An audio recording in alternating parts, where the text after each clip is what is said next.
Hello, everybody. Welcome to the Welsh Republic podcast, episode 119 today. And I am here with my guest, Keri Smith. How are you doing today, Keri? I'm good. How are you? It's a different I'm time zone okay. there. I'm okay. I had a bit of a bad tummy bug last night, but, feeling a little bit better, which is good. It's pretty nice, the weather here. How's the weather in your area? Oh, it's very hot. Actually, my husband just came in and told me it's going to be over 100 for the next week or week or Oh, two, I think so. But that's fine. We finally have working air conditioning, so I'm happy. I see you got a bit of a fancy background there. I really like it. It's really cool. Oh, thank you. It's that's a compliment because I don't consider it too fancy because actually what's happening is our when we moved into this old house, as I was telling you before we started, it was built in 1914. We're renovating it, my husband and I, as we live in it. And this room that's going to be my studio or office room, we started tearing down all the wallpaper, and then we decided, no, let's Did move any to animals come out of the wall? not in this room. But anyway, this quilt was knitted by a bunch of people who watch my podcast, like 50 different people from 5 different countries put this together. It's the nicest gift anyone's ever given me. Um, and so we hung it up because if that wasn't hanging there, you would see how we pulled down all the paper and then abandoned this room. We're coming back to this room. We just moved it lower down on the list in terms of importance. So anyway, it's a long explanation, but that's what It this room looks sounds, like right now. Kerry, when I Mhm. watch your show, a lot of the time, when I see you talk on podcasts, I can see a lot of people look to you as like this therapist figure because I know you hang around with like Chrissy's group, and I remember seeing you in the Content House too, where you were with Adriana Jacob. Sorry if I pronounced her name wrong, Oh yeah. and you were sitting down with her and you were talking about some stuff with her that she was stressed out a bit, and she ended up crying, and you were comforting her.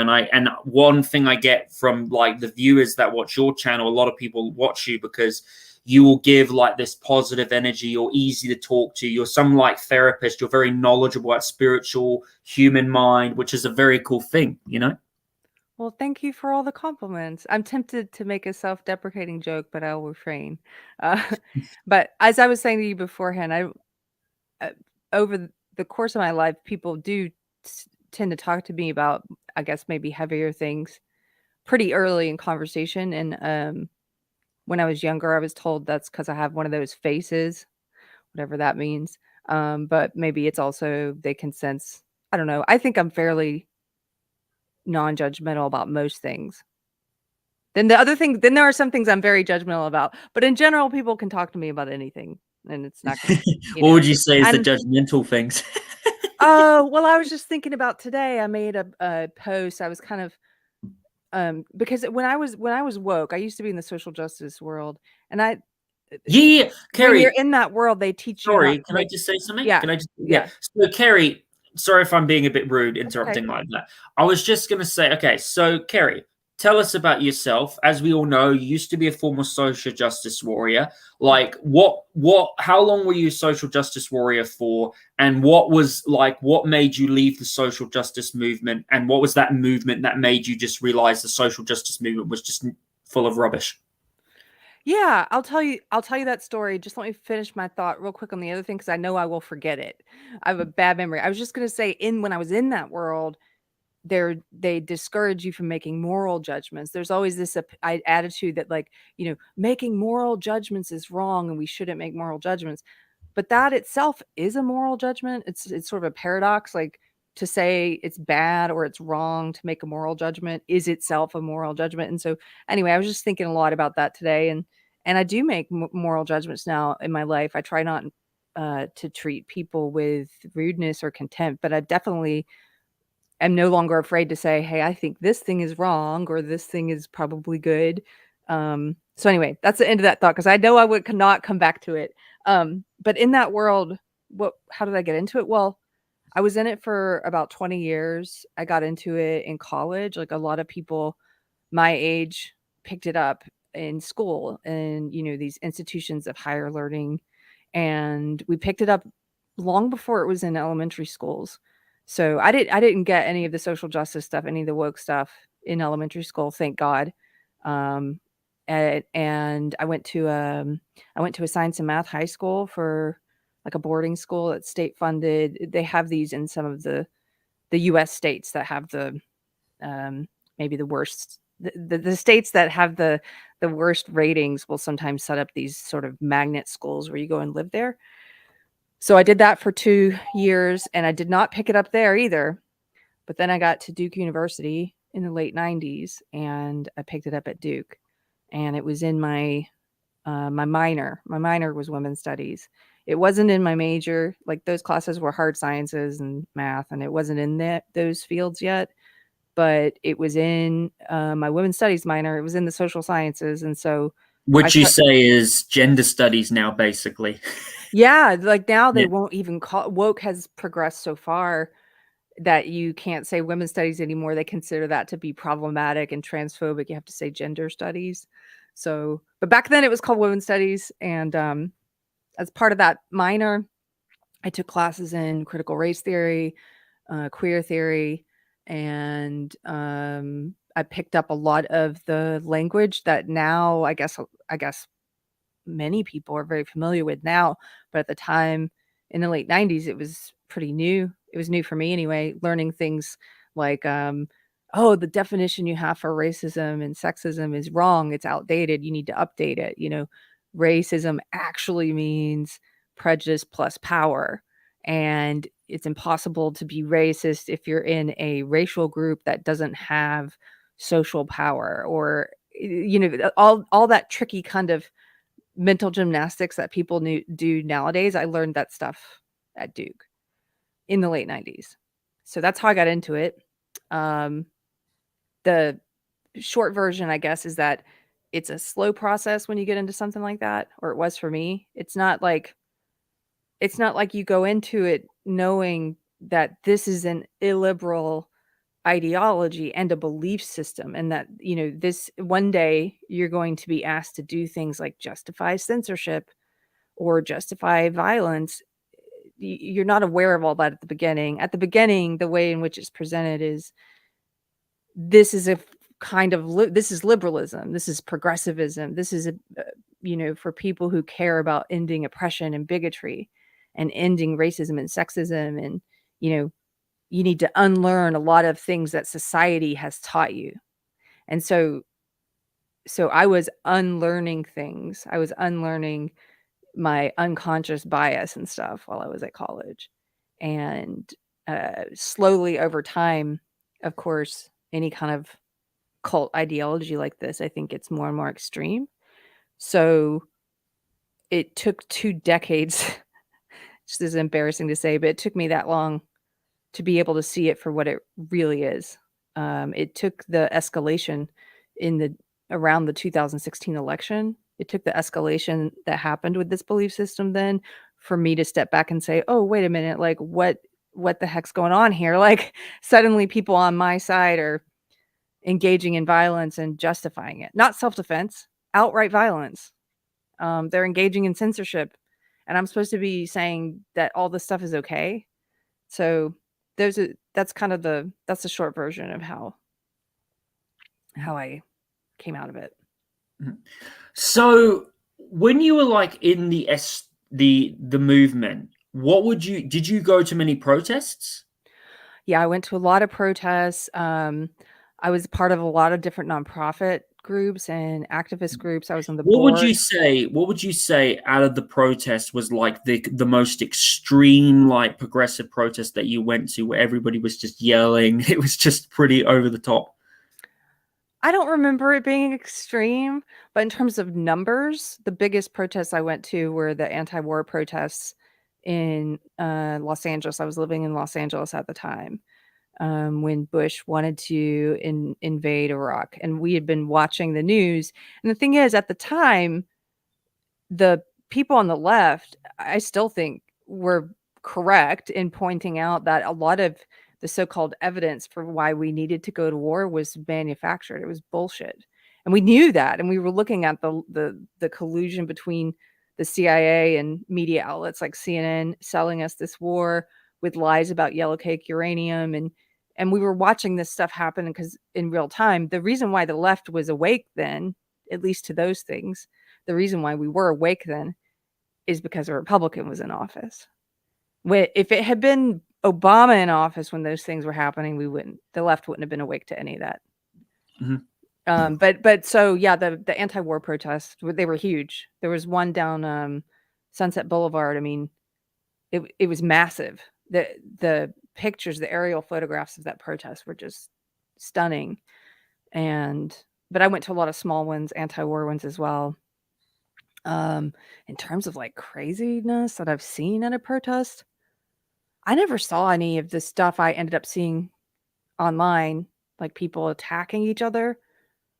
Not that I can think of. I didn't see stuff like that because almost everyone in LA agreed with us. They were like anti-Republican, anti-war. Like a cult, pretty much like that. Yeah. So everybody's like, yeah, we're all protest, like, we're all together protesting. I made a sign. I remember one of my signs, it was around Valentine's Day. And so I had these leftover foil hearts, these beautiful Valentine's hearts.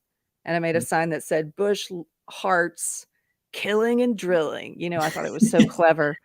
I remember that sign. I can't remember what was on the other side, but yeah, I hated him so much. I hated him. Oh, he was terrible. George Bush is one of the worst presidents there's ever been. I Up think there so. with Obama. Yep. I still think so. However, the way in which I hated him was not only informed by reason. In fact, the way in which I hated him was also very emotional and visceral. And I see a lot of that in the way people hate Trump, like a very sort of a tribalist, hard to explain. I joined a running club, like a physical, like a jogging club called Run Against Bush. And that's all we did was put on anti-Bush t-shirts and run around Los Angeles in a group. That's how angry we were. How on earth was that brave, running around like the enemy? It's like, hey, we have a lot of hatred towards this politician, and also we want to be physically fit. Join our club, our running club. When would you say that like liberalism lost its way? Because a lot of people say that the rise of social media, like from 2010 to 2012, that was really like, a lot of people say when that era, when the rise of political correctness happened, a lot of people said that like after Occupy Wall Street, what would you say like was when liberalism lost its way, and how do you think it's become so lost, where a belief that is supposed to be about open markets and open ideology, like when back in the 90s where you still had like John F. Kennedy Democrats, but now the party that used to be against, big pharma has now completely turned. What would you say was the one moment that really changed like the liberal? Would you say it was the election of Obama, or would you say it was the rise of social media, or was it the rise of political correctness in the early 2010s? What would you say it is? That's a hard question for me to answer because there's lots of different milestones, but I'm not exactly sure which is the definitive one. I mean, the things that immediately pop to mind are the first time I heard during the 2016 presidential campaign season, the first time I heard Hillary Clinton, who is the presidential nominee from one of the major parties and the party I had always voted for, but from one of the major parties, she used the phrase implicit bias. And that was like red flag, red flag, red flag. What does implicit bias mean?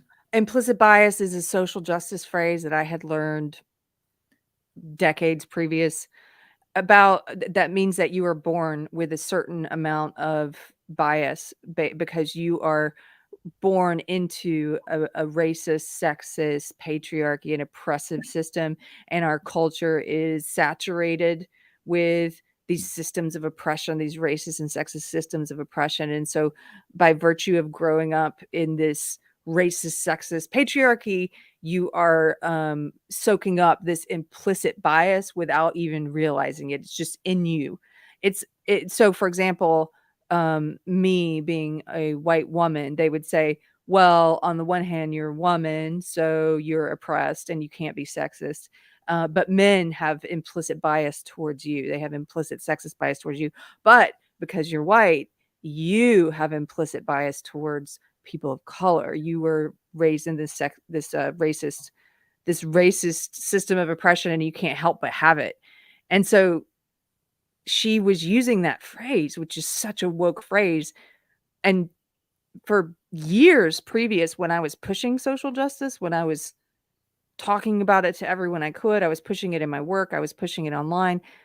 I don't think I ever actually envisioned it reaching that mainstream of a point. Like, I wanted it to, but I don't think I thought it was possible to one day hear the presidential candidate say implicit bias, like toxic masculinity, like any of these freaking, at the time, very niche social justice phrases. They became mainstream. Toxic masculinity, check your privilege, mansplaining, all that stuff, white fragility, white privilege, implicit bias. That blew my mind. Mhm. So that was one of the times, I think, that I realized, wow, this is becoming huge. By the way, Keri, I have a friend in the chat, and she's a very big fan of yours. You've probably seen her a lot. Her on your chat. She's called Z Highness. Oh, She hey, Z. says hi. Oh, hi. Let me I didn't even have the chat on over here. Hello. Good to see Nice. you. Someone here also said, this guy called CJ. He says, much love to you, Welsh and Keri. Hey, mate. Nice. Hi. Welsh Republic podcast too. Also, what's funny? I have a brain that sometimes takes a while to connect names and Yeah, no worries. faces and things like that. And so That now happens that to me sometimes too. I see your avatar, I'm like, I know you. Yeah.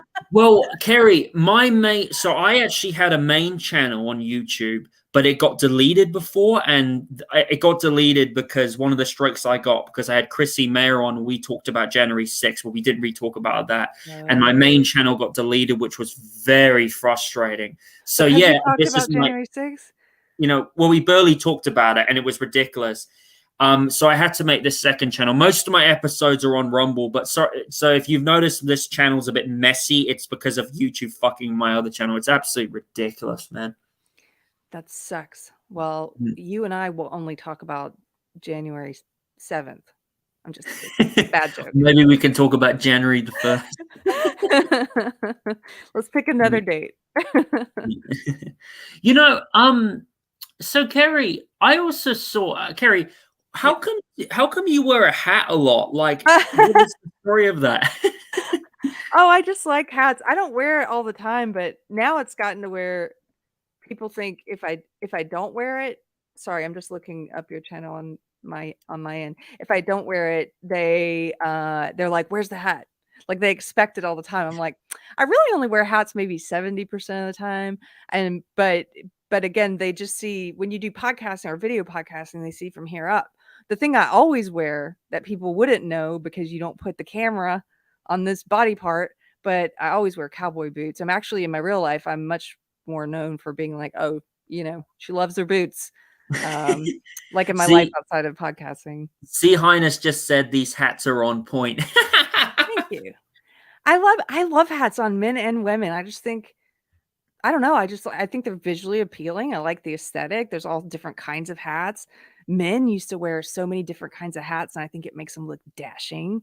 And I always appreciate, like, some of the older guys in Texas, especially, they wear some nice hats. If you go to a line dancing or a two-stepping club, like one of the old honky tonks, like the real Texas swing kind of place, you will see some nicely dressed cowboy gentlemen in nice hats.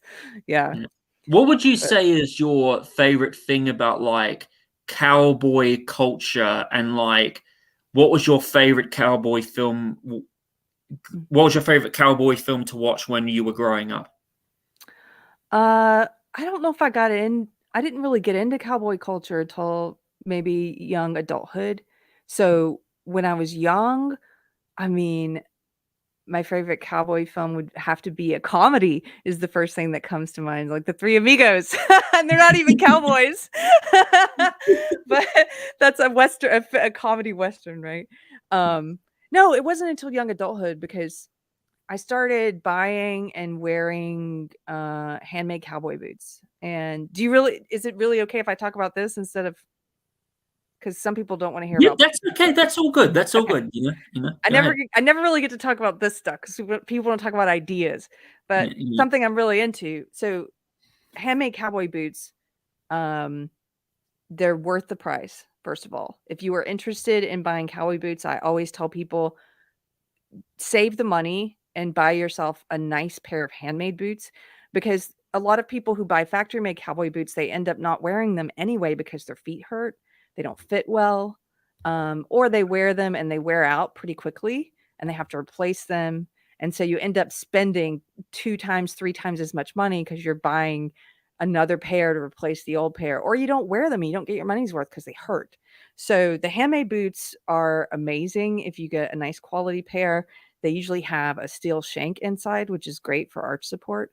And depending on the construction, the type of leather used, if you've got a nice pair of handmade boots, they're not going to have a single nail in the boot. It's going to be linenwood pegs that are used to put the boot together. Grade A leather, which is soft as butter. It's not going to crack over time. If they have all leather soles, like no filler, no cork or other kind of material, no wood or anything, and then you just get that resold. So you have handmade boots for a lifetime, plus they're comfortable. You can wear them. They're good for your spine. They're good for your posture. And anyway, that's my little, so that's a long thing. I got super into handmade cowboy boots, and I think aesthetically, I just really like the way in which they're like pieces of art that you wear. So the heyday of cowboy boot making was actually like the 30s, 40s, 50s.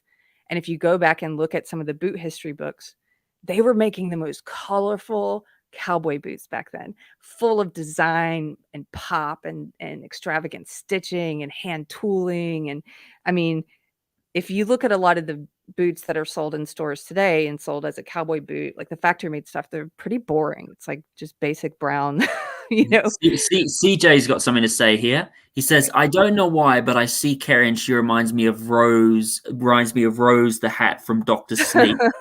Keri the hat. Oh, I have to I've look never that seen up. Doctor Sleep. But I have to look yeah, that what up. would But you yeah, when you so that's when I yeah, got into it. Sorry for the ramble, but I could talk about boots forever, so don't get me you know, started. what would you say like it is the biggest mistakes that cowboy like designers make when it comes to making cowboy boots, and what is your favorite cowboy boots of all time? Oh, well, today the biggest mistake people make, I think, is buying factory made again because they're looking just at the price tag right now.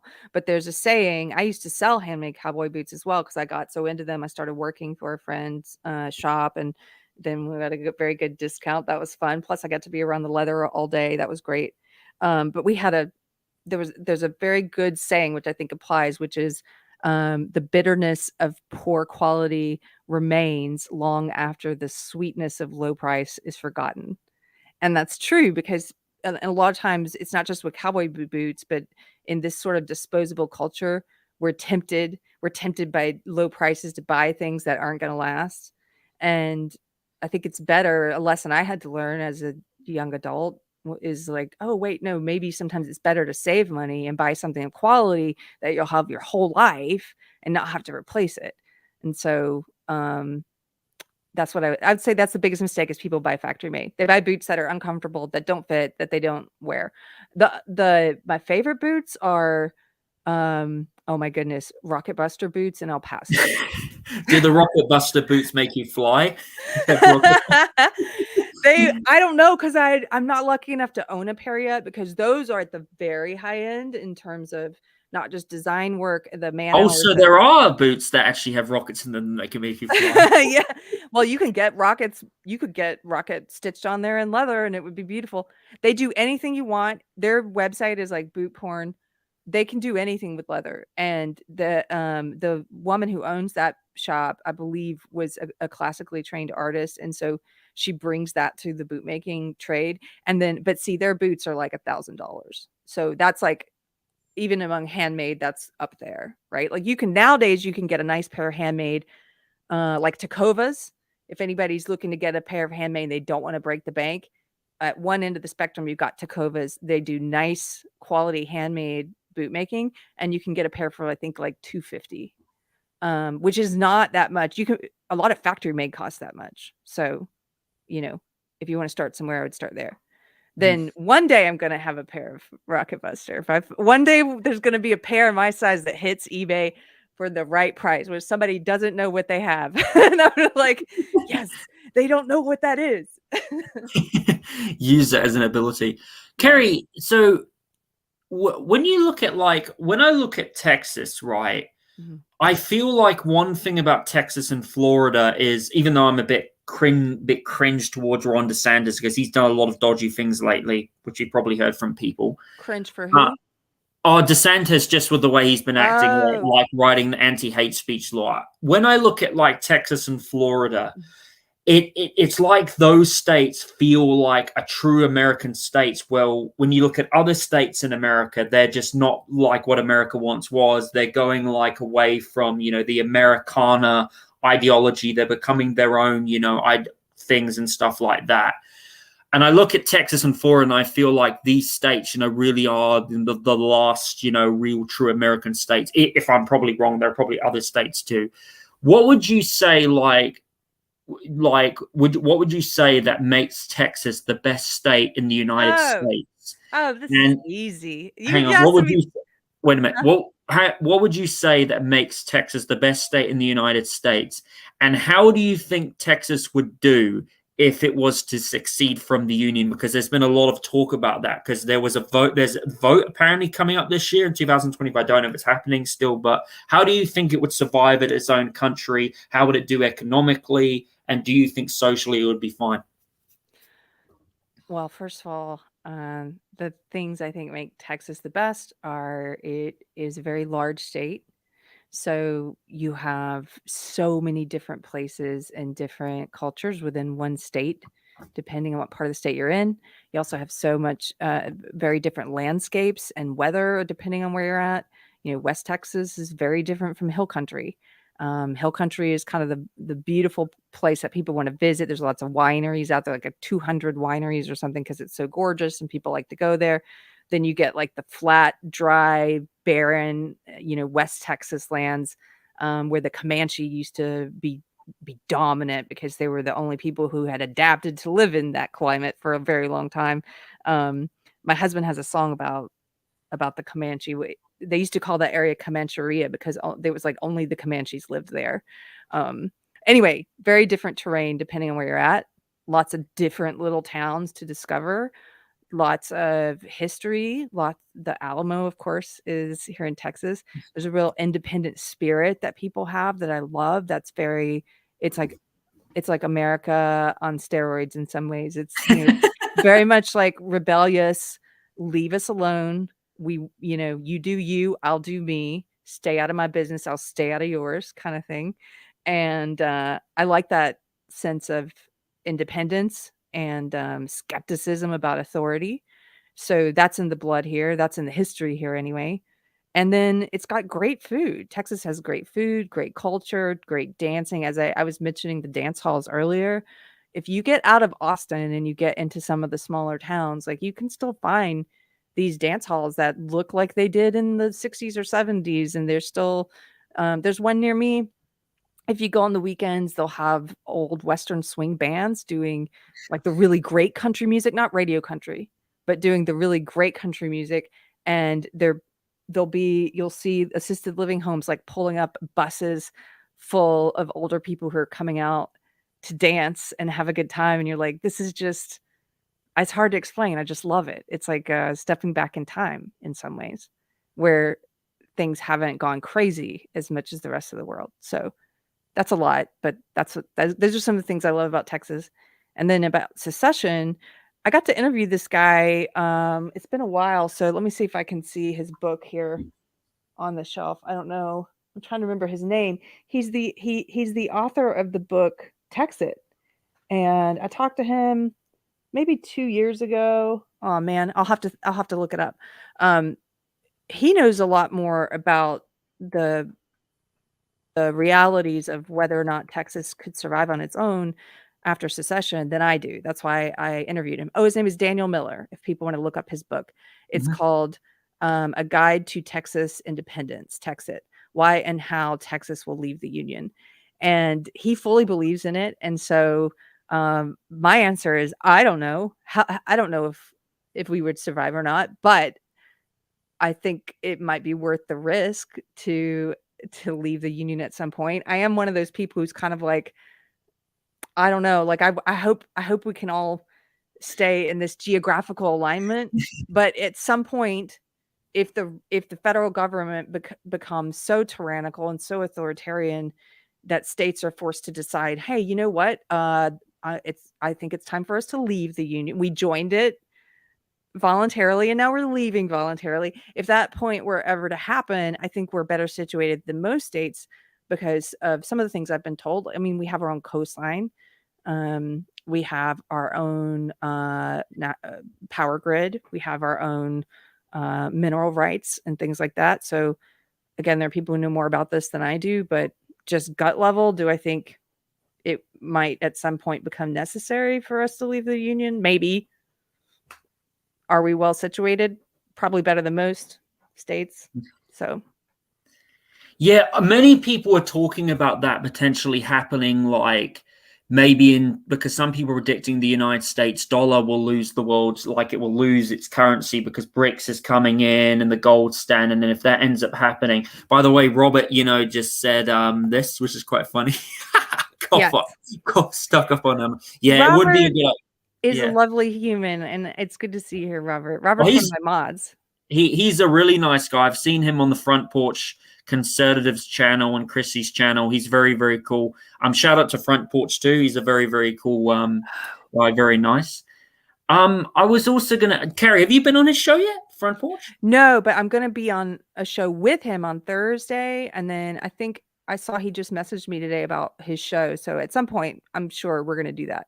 Yeah, I've definitely got go it. on his show. It's definitely he's very nice guy, very down to earth. He's very cool. Um, I was just gonna mention, Keri, so talking about that, like when you now going back to your social justice thing, what would you say, what advice would you give to the people who are like wanting to leave the social justice movement, but they're too afraid to leave the social justice movement because friends are going to disown them and they're going to lose their job? What would you say to them?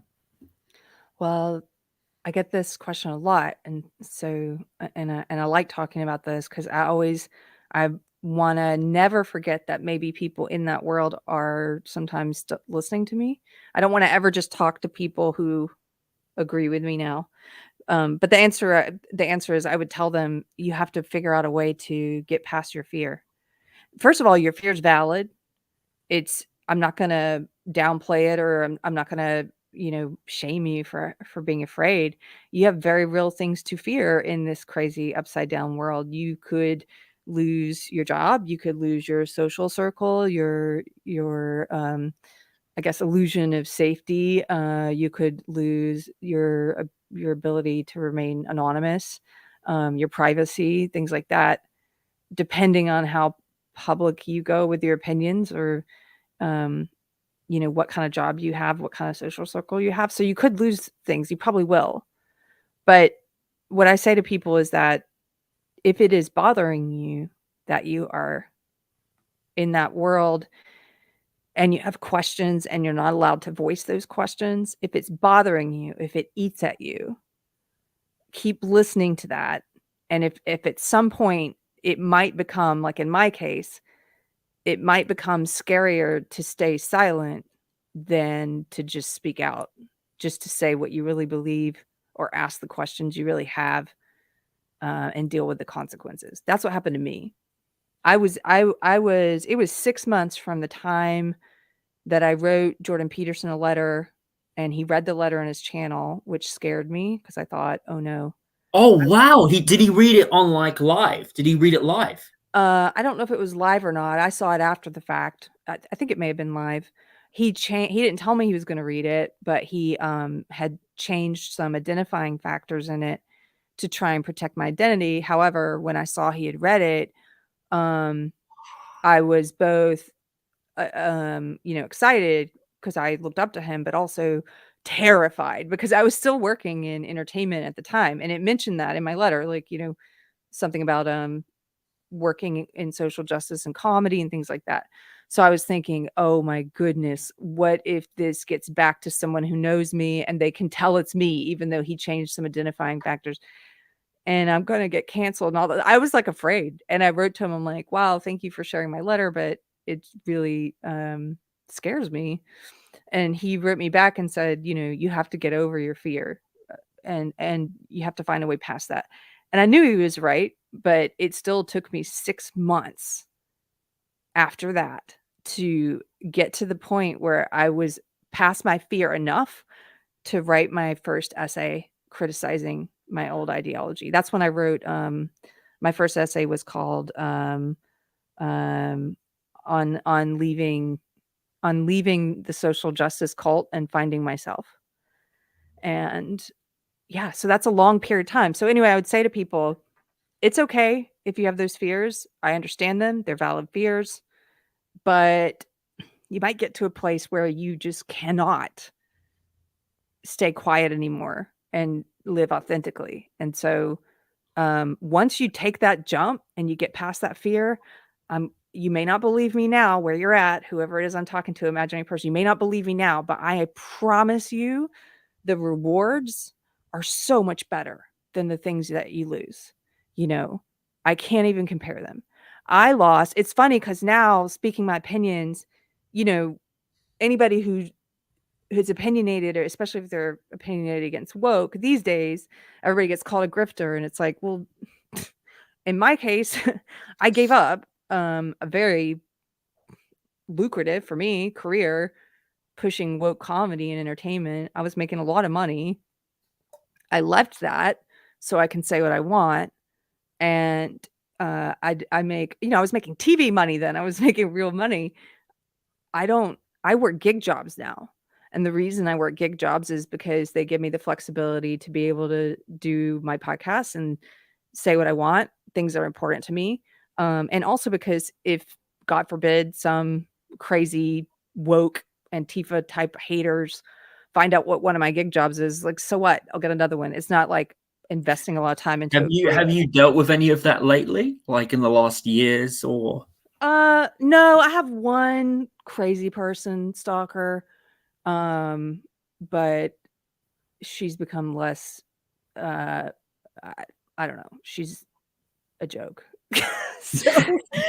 so, so there was a time when she caused me a lot of mental distress, and now it's just like, oh God, that lunatic. No, I don't have a lot of people like leftists, and she's not even. She's nothing. She's not a leftist or anything. She's just a crazy narcissist, psychopath. Tell me about it, Keri. I've had to deal with, some people who are actually this one girl who is a streamer herself. I'm not going to mention her name, but she's actually, friends of Chrissy. She's in Chrissy's circle, and she's been having to deal with some stalkers too lately. And they've been Oh also, yeah. no. It's someone you probably don't know. I'm not going to name her, but I'm Oh. just bringing that up as an example. She's not one of the big Simpcast girls. She's Oh, been right. I'm just um saying, yeah, because I get it. Like that happens. And and they've also been going after me and harassing me, and one of them threatened to dox me, which was I'm so sorry. ridiculous. There's It's crazy people fine. out there. That's the other I, thing is I've dealt speak with it in my life. I mean, it is what it is. I've dealt with horrible people too. there's horrible, crazy people. And to your question about, getting over your fear of speaking up, that's why I tell people not everybody has to do the same thing. Getting over your fear and saying what you think can look a lot of different ways. It doesn't mean everybody has to start a very public facing blog or podcast or write a book or whatever. It doesn't mean that you have to be like super public critical of woke. It just means, like, for some people, it simply means getting to a point of confidence and peace with themselves to be able to disagree with their friends. or people in their I life. Like, know. for some people, that's all it means. Or to say in the past couple years, for example, for some people, it meant coming to a point where they were willing to say to their workplace, "I'm sorry, I won't participate in XYZ," you know, even if that means I lose my job. I know people for whom that happened. So, anyway, I didn't mean to go on a tangent. I just meant, yeah, not everybody has to being this public with your criticism of woke comes with extra things to worry about, like crazy people. That is a part of that. So, Mhm. you know. Keri, so you're a big fan of Jordan Peterson, Mhm. right? What would you say was your favorite interview that Jordan Peterson did, and what would you say was your favorite quote of him that really, like, you love every day, that really helped you, get over your fears and get over your struggle when it comes to dealing with depression? With depression? Yeah, like never giving up and him like showing you the Oh, way. well, when you're in the woke world, you have a lot of people I know who are in that world have a lot of mental health problems and issues, and I think that ideology one of the side effects of that ideology is if you have existing mental health problems, it's gonna keep you in those problems and make them worse. And it may cause you to have problems you didn't have before. And so a lot of people in that world do deal with depression, anxiety, things like that. I certainly did. Um, it, the best interview, it's not an interview. My favorite video of his was a lecture he gave in the 80s. And I think you can still find it on YouTube. It was called Tragedy versus Evil. And this was way before he became internationally known. This was like 1980s. This lecture of his, he talked about the differences between tragedy and evil, and he talked about the Cain and Abel story in the book of Genesis in the Bible. Mhm. And that is the biggest thing that stuck with. There lots of things he said have stuck with me, but that one is the one that helped me change my life in a very big way, because he said, "Look, even if you don't believe in the Bible or you don't believe in God, these are some of the oldest stories known to man that have been passed down through generations. Why? Why? They must have a bit of information in them that's useful to us if generation after generation people have found this worthwhile to pass down and preserve. So at the very least, even if you don't believe that this was God inspired, that this was a book, that the gospel is God's word, even if you don't believe that, just look at the value these very ancient stories have." And he said this story, Cain and Abel, is about two different ways of being in the world, of living, two different modes of being. And you can look at it as an allegory. So you can either choose to be like Cain, which is resentful, arrogant, entitled, Mhm. hateful, not willing to make the sacrifices that are pleasing to God or the universe, right? Which ultimately leads him to murderous rage. That's where that way of being takes you, is to just a very dark place. Or you could live like Abel. And in this allegory or story, however you look at it, how does Abel live? He makes the necessary sacrifices for what he wants. He makes sacrifices that are pleasing to God. That's how the story goes. He is humble. He's grateful. He's thankful. Completely the opposite of Cain. And the more I started thinking about that, the more I started thinking about social justice as a belief system is a Cain belief system. It's all about resentment. What do other people have that I don't have? It's about entitlement, It's arrogance, all about control and hatred, narcissism. control. Yes, it's dark. It's in the dark. And then I started thinking about just like all of our choices every day to day. Every indiv We have so many opportunities every day. I have so many opportunities every day to behave like Cain or to behave like Abel. And so that's what I mean about that's the way in which he talked about that story changed my whole way of looking at the world and how I behave in the world.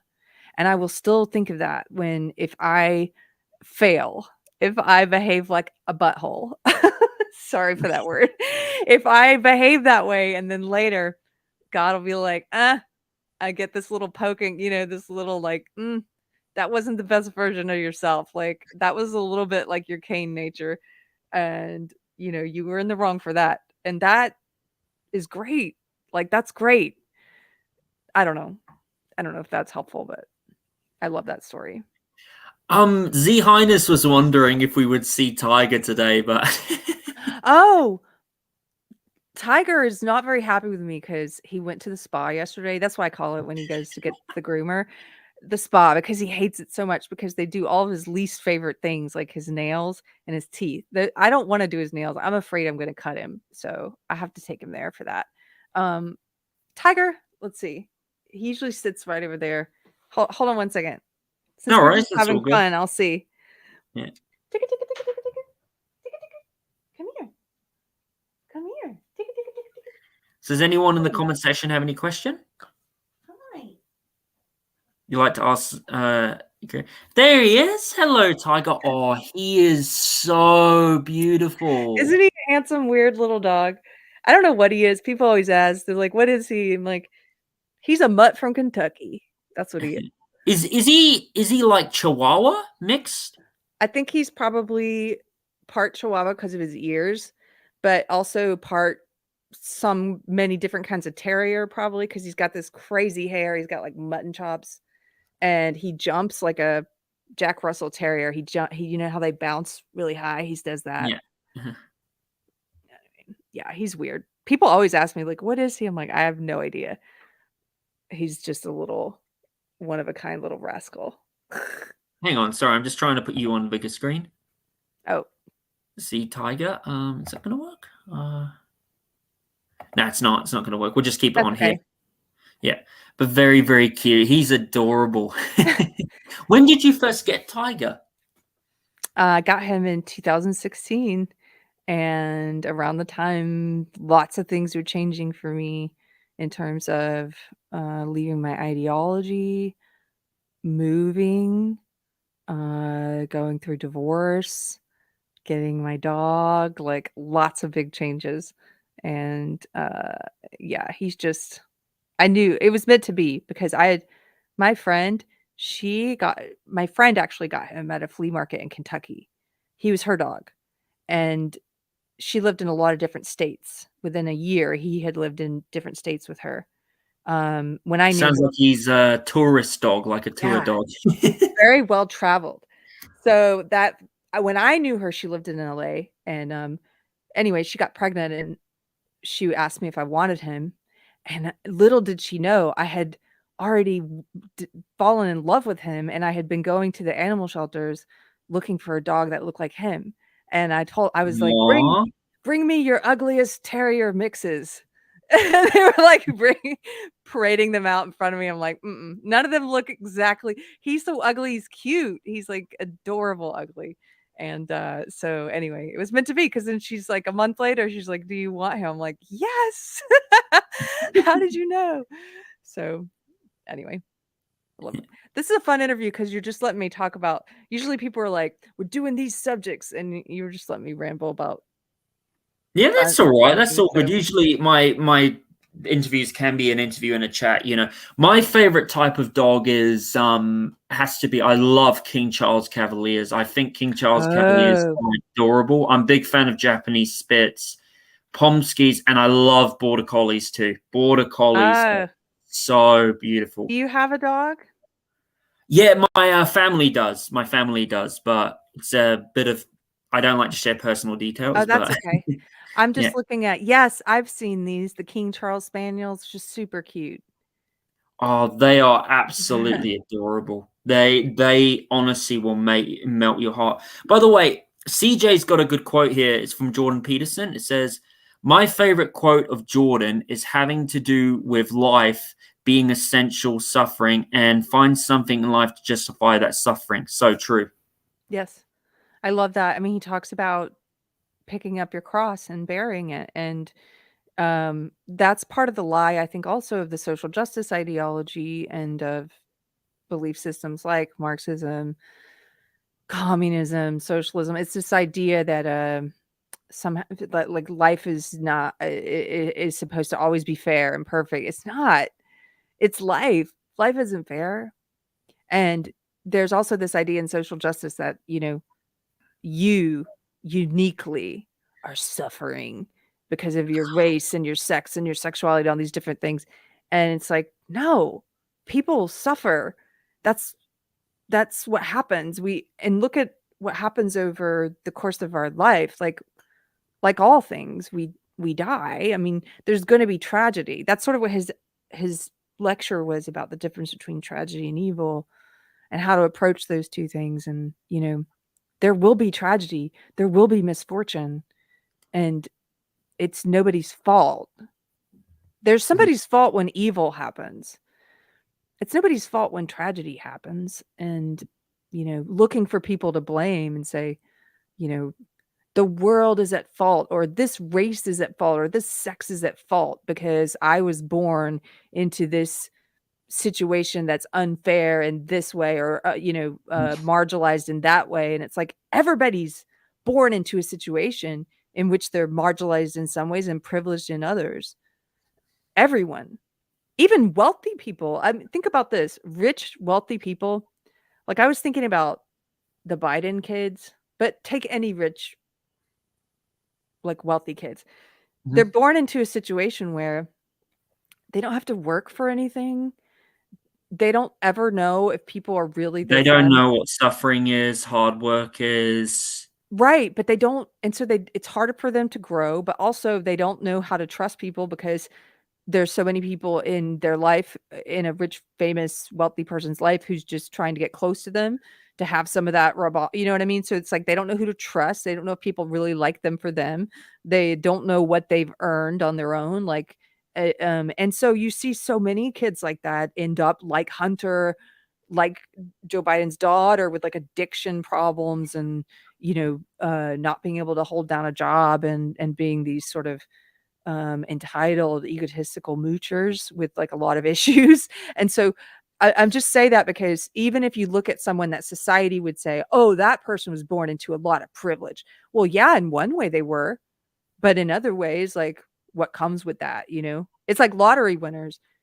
Look at the stats on lottery winners. We all look at that objectively as a society. We say, oh, it's a good thing to win the lottery. But is it? Because most of them end up, there's a lot of self-deletion, there's a lot of depression, there's a lot of addiction and theft and crime and stuff that happens to people who win the lottery. So I don't know. Like, maybe I don't ever want to win it.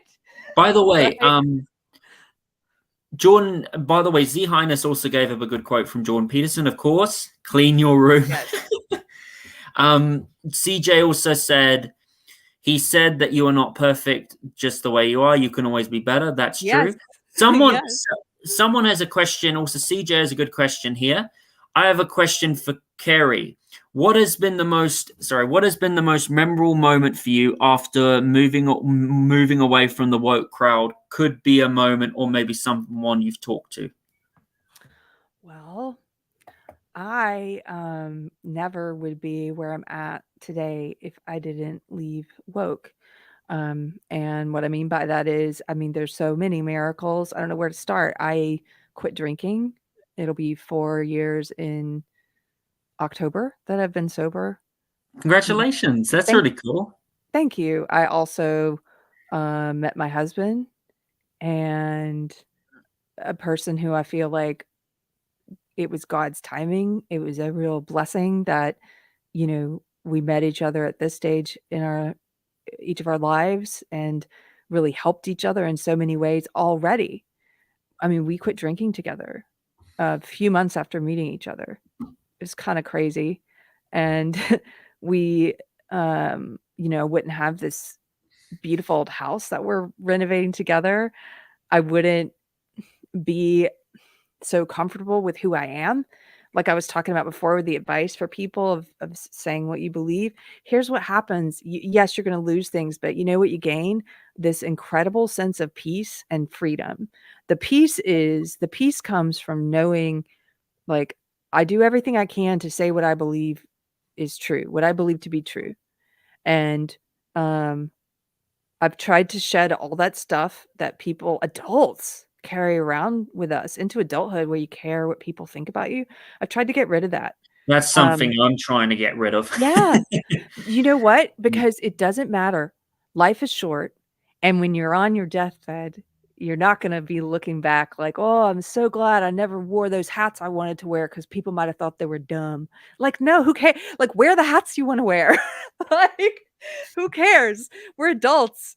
Do what you want, And that's a funny example, but it's the same thing for saying what you want and thinking what you want. Life is short. And so, anyway, you get all of that. I have all of that. When I was in woke, uh, I didn't know who I really was. I didn't know what I really believed. I thought I had opinions, but they weren't mine. They were received opinions. I didn't do the work necessary to hold them. I had low grade anxiety all the time. I took, for a period of time, I took antidepressants. I was on, I can't remember what they put me on, but I was on, everybody in LA at that time, and a lot of people in my world, in the woke world, everybody was on some kind of pharmaceutical. Um, I don't have to take that stuff anymore. I haven't taken that stuff in years. When I went off it cold turkey. I was like, no, I don't think I need this anymore. Like, I don't know. I don't have the same kind of issues. I don't have that background anxiety. I don't worry about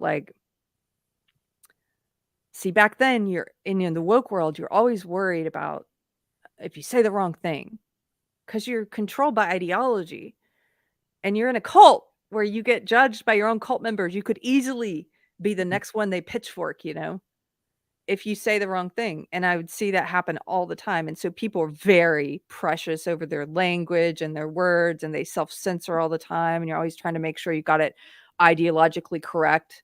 A good example is, I use this example a lot, but it's a great example. I saw someone say once in my social justice echo chamber, they're like, I love Elizabeth Warren. She's my spirit animal. And then in the comments, yeah. And then in the comments, all of this person's friends, all the people in our cult were like, how dare you, spirit animals, racist now. You're cultural appropriation of Native American language and religion. How dare you, And it's like, that kind of stuff would happen all the time. Oh my All the God. time. And so, see, on this side, if you're listening and you're in the woke world, you know what I'm talking about because you've seen it, and because you walk around like that on eggshells, trying not to get attacked. This happens. I would see people post a picture at the gym, like a girl working out, like, hey, for my New Year's resolution, I decided I was going to lose some weight. It's 3 months in. I just wanted to show you guys it's possible. Here's my before and after picture. I've been working on my physical fitness. And then in the comments, this is body shaming. How dare you fat shame people? It's triggering. You should put a trigger warning. It's just like, I was just trying to get healthy. How dare you call it healthy? I'm obese and I'm healthy. It's like, so I mean, just like this pile. And so people are always trying to avoid that. And they're trying to be really very precious in the way they present themselves. Okay, once you leave all that shit, once you get out of that cult, let me tell you you cannot put a price tag on this. This is why I wouldn't trade where I'm at now for any of the so-called benefits I had back then, the money, the prestige, whatever. Because over here, I can say what I want. Like, the sense of freedom is one of the best, yes, things in the world. It's one of the best things in the world. I don't have to worry about that. I have to worry about, the things that matter to me. Like, I want to make myself clear. I try and choose my words carefully, not because I'm afraid somebody will get the wrong idea about me or jump on me, just because I want to make myself as clear as possible. And so that's why I choose my words carefully. Also, because I don't want to speak out of anger, or speak, uh, until I've thought about what it is I want to say. So, but that's very different than self-censoring. That's just trying to be precise and make it easier for people to understand what you're saying. So, anyway. So, of course, we're approaching an hour now because you said you had to go. Before we finish up, Yeah. Keri, Mm-hmm. what motivational quote would you sorry, the one last thing you like to say, what motivational quote would you like to say, like quote of the day, would you like to give to anyone who's struggling out there in the real world, in the audience? And of course, just to help it a bit more simple, where can people find you? Okay, well, first of all, you can find me at Deprogrammed. I started my own podcast. I left my old one and started my own podcast a little over a year ago. So, Deprogrammed with Keri Smith on any platform. The quote of the day is actually a quote I posted today.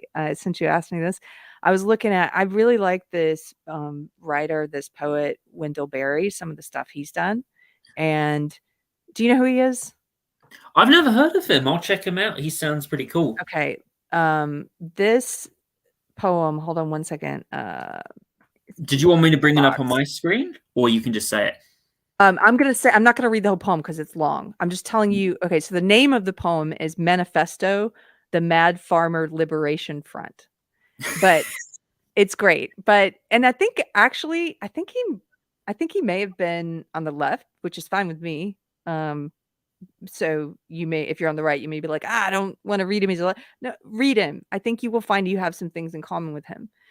One of his quotes from that poem, just a short quote, is expect the end of the world, laugh. Laughter is immeasurable. Be joyful, though you have considered all the facts. Mm-hmm. And I love that because when we go through dark times as a culture, as a country, as a family, like whatever you're going through, it's just that reminder of like, I just love that. Be joyful, though all this bad stuff might be happening, though you have considered all the facts. Expect the end of the world and still laugh and still have laughter. It's like there's a C.S. Lewis quote. I can't think of it off the top of my head, but he has a quote about, he was writing about the atomic bomb. He's like, if the bomb drops, let it not find us cowering like church mice in a closet, let it find us living when it happens. Mm-hmm. It gives me goosebumps to think about what he's saying there. It's like, don't let the state of the world steal your joy. Your laughter, don't let it do that. So that's it. That is a wonderful quote, Keri. So yeah, I just want to say to Keri, it was a pleasure having you come on my show. You should definitely come on my show a second time. Maybe next month would be good. I'll come back. You have to stay on me if I don't get back to you right away. I sometimes am not the best at getting things scheduled. Would you be interested to come back next month? But I will. I don't know if next month works because we're going to Europe. But but just message me. We'll find a good time. We're going to be in Europe for 5 weeks. Yeah, maybe September would be good. September, October would be a good point. Yeah, just hit me up. So, hey, the other thing is I didn't see you promote this on Twitter. So if you haven't already, promote it and I'll retweet it for you. And I would prefer if you quoted it. Quoted it is good. Quote's good. Okay, I can do that. But I just want to say thank you, Keri. Keri, very much for coming on my show. It was a pleasure having you. See, Highness also says thank you very much, for coming on. She really enjoyed it. And I just want to say to everybody, please go and check Keri Smith's channel out and her work. She's very brilliant. She's very knowledgeable. If you ever feel like if you ever feel like giving up on life, or you're going through suicidal thoughts, or you're going through depression, I really recommend you should go check out, Keri Smith's work. She's great with helping people when it comes to depression. She's brilliant at that type of work. She does such a good job, bringing joy into people's eyes when they feel like their world is losing light. She can bring the light back into their life. Very good work. Very underrated podcaster. Please go check her out on Deprogrammed. And yeah, God bless you too, Keri. And I just want to say to everybody, thank you for joining the Welsh Republic podcast. Episode 119. Please remember to like and subscribe to this video. Have a nice day, everybody. God bless you all. Stay safe. And goodbye for now. Bye. Bye. Thank you.